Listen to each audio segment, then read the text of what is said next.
ఉమ్మడి గోదావరి జిల్లాల graduate MLC ఎన్నికల్లో ఎన్డీఏ కూటమి అభ్యర్థి పేరాబొత్తుల రాజశేఖరం గెలుపు కోసం పోలవరం నియోజకవర్గం తరపున ఏకగ్రీవ మద్దతు ఇవ్వాలని ఎమ్మెల్యే చిరి బాలరాజు నేతృత్వంలో అవగాహన సమావేశం నిర్వహించారు.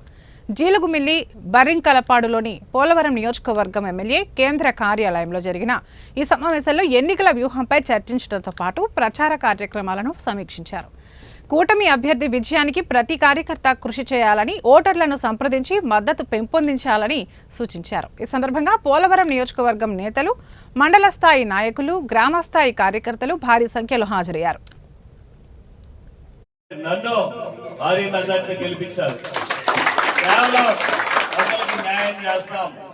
అధికారం లేకపోయినా ఈ విధంగా కష్టపడుతున్నాడు, అధికారం వేస్తే ఏ విధంగా కష్టపడతాడని ఒక నమ్మకంతో కొంతమంది నాయకులు ఓడించాలని చూసినా సరే ప్రజలందరూ కూడా ఏకదాటిపై ఇక్కడ అధిష్టానం ఇచ్చినటువంటి క్యాండిడేట్ ని గెలిపించారు.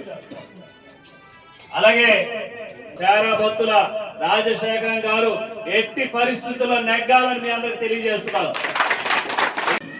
మరి సోషల్ మీడియా కూడా మెయిన్ చాలా కార్యక్రమాలు ఇవాళ నియోజకవర్గంలో చేస్తున్నారు. కానీ సోషల్ మీడియా కూడా పార్టీకి అవసరం. ఇవాళ పవన్ కళ్యాణ్ గారి కార్యక్రమాలు ఎలాగ రాష్ట్ర వ్యాప్తంగా చేస్తున్నారో మన పోలవరం నియోజకవర్గం నుంచి ఇప్పుడు ఎన్నుకొని నలుగురు వ్యక్తులు కూడా ఇంకా వేరే మండలాల్లో ఫిల్ చేయాలంటే కూడా ఆ మండలాధ్యక్షులతో మాట్లాడి మండలానికి ఒకరిని యాడ్ చేసుకుని ఫుల్ యాక్టివేట్ చేయాల్సి కోరుతూ మరి ఎమ్మెల్యే గారు ఇప్పటివరకు చెప్పింది ప్రతిదీ వాస్తవం. ఈరోజు ఆయన మాట్లాడిన ప్రతి ఒక్క మాట వాస్తవం. గత 8 నెలల్లోనే ఇవాళ సీఎంని 4 సార్లు కలిసారు. ఏ ఎమ్మెల్యేకి అపాయింట్మెంట్ ఇవ్వాలంటే ఒక సీఎం దగ్గర చాలా కష్టం. అలాగే పవన్ కళ్యాణ్ గారు ఏజెన్సీ ప్రాంతం ట్రైబల్ ఏరియాని డెవలప్ చేయడానికి ఆయన